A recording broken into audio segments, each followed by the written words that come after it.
મહાબીજાધામ ચોક Shiv hospital doctor Kamil રાજપરી.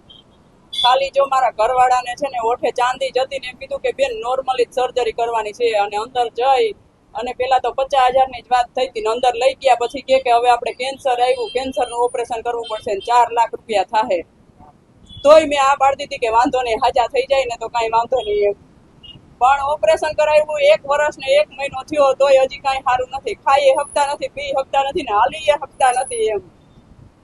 તો હવે તો જઈને અમે થાકી ગયા તો ત્યાં જઈએ તો હવે કાંઈ સરખો જવાબ આપતા નથી અને એમ કે અમારે હોસ્પિટલે આવવું નહીં. મારે એક છોકરો ને છોકરી છે, મેં મારી છોકરીને ભણતી હોત ઉઠાડી લીધી. હવે મારી પરિસ્થિતિ નથી એને ભણાવવાની. જો હું હવે ઘરની બાયણે કોઈ નીકળી નથી છતાંય હું ઘરકામ કરવા જાઉં અને રાત્રે સિક્યુરિટીમાં જાઉં એમ 200-300 રૂપિયા આપે ને એવી રીતે હું મારું ઘરનું ગુજરાન ચલાવું એમ.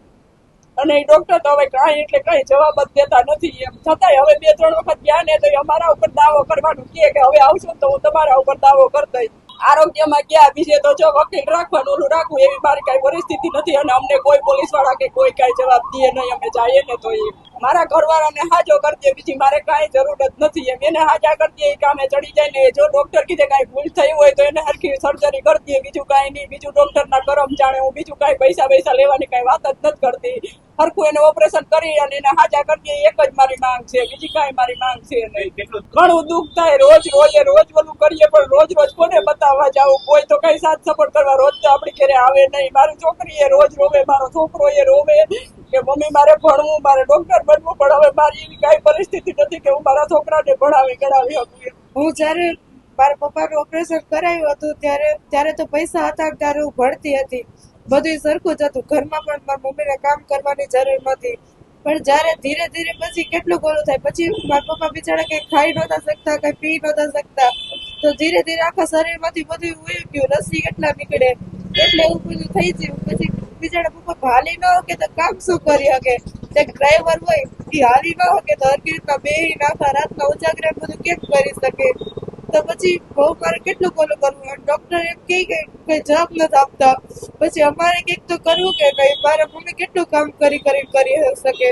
એટલે પછી મેં વિચાર્યું કે જે વિડીયો મૂકું તો કોક ઓલું કરે તો મારા પપ્પાને કંઈક તો સારું થાય, કંઈક તો ઓલું થાય. હવે ભણવાનું હતું તો મારી મમ્મી ઘરનું કેટલું ઓલું કરે કે પછી મારે ભણવાનો ખર્ચ ઉપાડે, કેટલું કરવું. હવે પછી આગળ તો મારે એક ડોક્ટર બનવું હતું, પણ પૈસા જ ન હોય તો ભણવાનું મૂકી દેવું. અને ભણવાનું આપણે એટલું ગમતું હોય તો એ મૂકી દેવાય તો કેટલું દુઃખ થાય. મારી માંગ એટલી જ છે કે બસ આશા કરી દો મારા પપ્પાને, એટલે જીરીક આગળ મારા ઘરના કંઈક પરિસ્થિતિ સારી થાય. બિચારી મારી મમ્મીને તો કંઈક ઓલું થાય, એ આખી રાત હું જોઉં કે આખી રાત એ કામ કરે તો કોઈ દી હરખો આરામ તો કરી શકે, તો બિચારીને તો કંઈક ઓલો આરામ મળે એટલી જ માંગ છે. બસ હવે કરી દો. દુઃખ તો બહુ થાય પણ હવે કોને કેવું કોને ન કેવું? ડોક્ટરને તો ખૂબ બેદરકારી કહેવાય કે ઇન્ડિયા આવું કર્યું તો એ પછી હરખો જવાબ એનાથી દેવાતો નથી.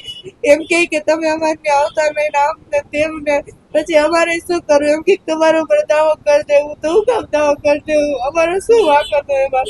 ઇન્ડિયા આવું કર્યું તો અમારે ભોગવવાનું જ છે ને.